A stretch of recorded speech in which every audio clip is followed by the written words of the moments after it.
Welcome back to the county seat. We've been talking about municipal services versus county services. Most of the time I can say that clearly. I just had a little trouble right here. We've been discussing from a city perspective and a county perspective the different approaches.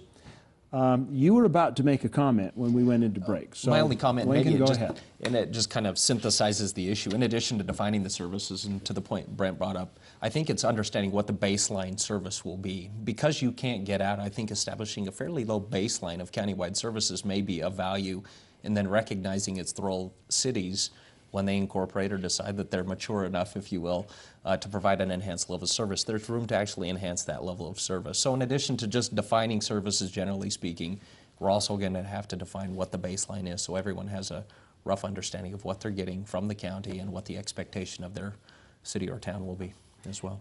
And I would go, and you brought up the point earlier, that you have some of the larger counties along the Wasatch Front, but we have 29 in the state. And so one of Brent's jobs and the Association of Counties is to make sure that even the smaller counties, the service levels are something that are realistic and that they can provide at a county-wide level.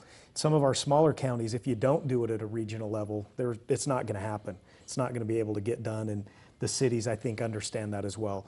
So I think when you get to some of the bigger counties and then the ones that have our special interests, we do need to sit down and talk, but hopefully this is, anytime we get together, I think it's a good conversation and it's brought us closer together. I think we understand each other's issues better today than we did just a few years ago. No question. And anytime you can move together, I mean, at the end of the day, resources are so scarce nowadays.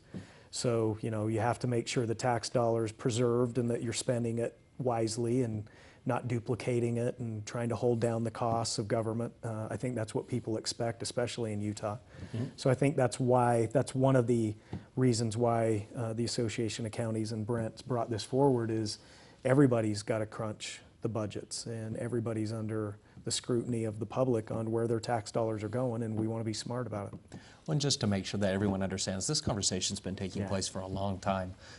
Just in the last legislative session, Salt Lake County and the cities within Salt Lake County through the League of Cities and Towns worked on language to essentially make sure that we were sharing costs associated with bomb services, with hazmat services that are provided through a hodgepodge of both county and municipal service delivery. A few years ago, we did paramedic services. So there's been a ton of this taking place. I think it's just getting to critical mass because of the economic downturn and where things are at, that this has become more and more of a heightened issue. Well, this certainly has been a healthy conversation.